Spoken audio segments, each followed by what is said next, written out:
Well, greetings Taurus and welcome to your horoscope. So, I mean, you love stability, but with Uranus in the first house, you can't go that way of stability. You have to be innovative.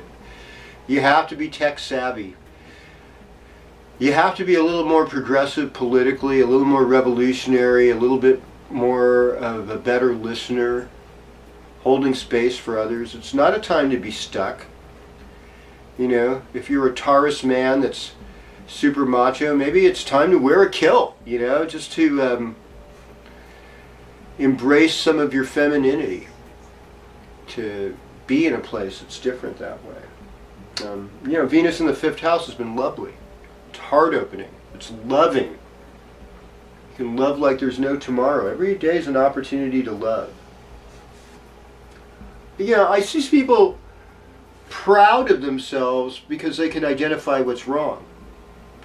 But I don't really see a lot of the patient nurturing it's going to take to get everybody in the circle.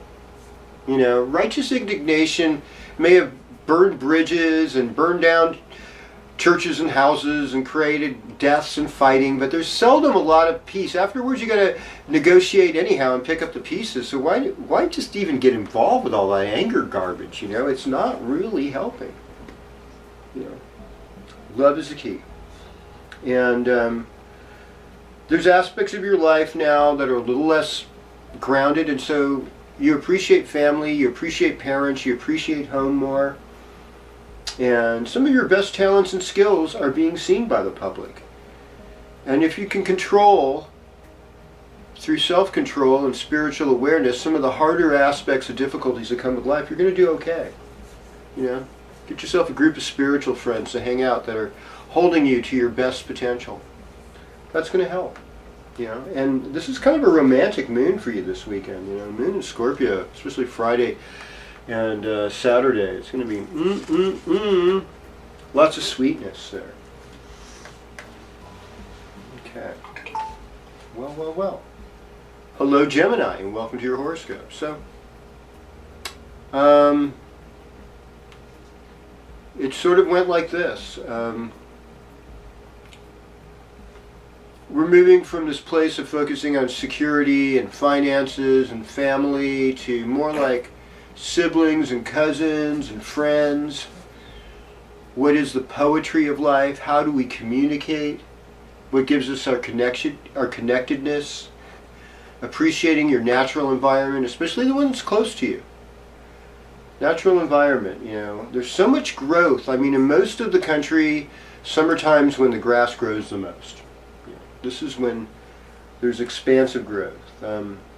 Jupiter in the 6th house. It's like, and this weekend part of it. For you, Sunday will probably be the better day because that's when the moon goes in your 7th house.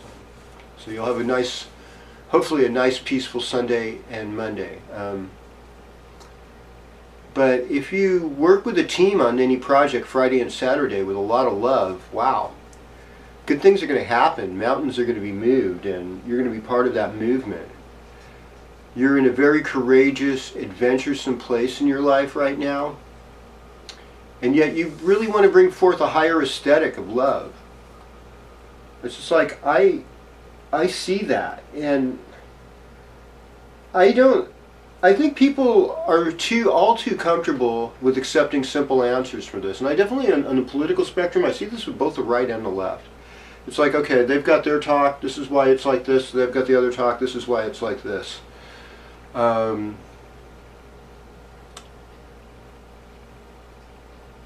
will say this, that yes, people that tend to be more educated do tend to be towards the left a little more. This is not as a put down to right-wingers.